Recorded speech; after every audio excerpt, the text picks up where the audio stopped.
Simulateur en ligne, tarif CPAM, proposition de convention 2025-2029. On sélectionne son département dans le menu déroulant, exemple avec le 62. Ensuite, on met le nombre de passagers, jusqu'à 8 possibles depuis la dernière convention. Là, je vais mettre 1 et je vais générer les formulaires. On a cette fenêtre qui apparaît et pour chaque passager, il faut indiquer le kilométrage et cocher les cases adaptées au trajet. Donc, on a nuit, week-end férié pour les courses entre 20h et 8h, le week-end commençant le samedi à midi. On a la case retour à vide, hospitalisation, mais on ne sait pas si ça va concerner toutes les hospitalisations. Dans l'annexe, on parle de hospitalisation avec retour obligatoirement à vide compte tenu de l'horaire ou du type de prise en charge. Et enfin, la case aire métropolitaine pour les villes concernées ou les départements concernés. Concrètement, si c'est une consultation 2 jours et qu'il n'y a pas d'aire métropolitaine, on coche rien, on peut faire directement calculer. Là, je vais reprendre l'exemple d'un trajet Arras pour Lille en consultation en journée. Donc j'ai un passager.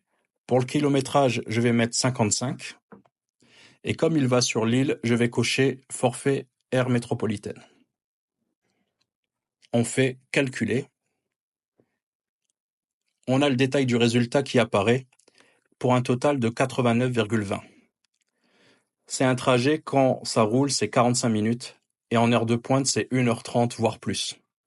Si je veux voir le prix pour un transport partagé, je retourne dans la case nombre de passagers et je remplace le 1 par 2 par exemple. Je refais générer les formulaires.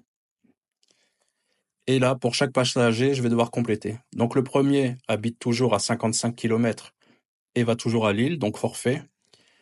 Et le deuxième, c'est aussi une consultation, mais lui habite à 48 km. Il va aussi à Lille, donc forfait. Et on fait calculer. Pareil, on a le détail pour les 2 passagers avec la remise de 23%. Donc on a un trajet facturé ce coup-ci 130,90 €. Le lien pour le simulateur est dans mon profil. Je vous laisse faire vos tests. Il y a juste le cas d'un transport partagé où un passager est seul 30 km qui n'est pas programmé. N'hésitez pas à vous abonner, liker et enregistrer cette vidéo. Partagez-la à un maximum de collègues. Bonne route!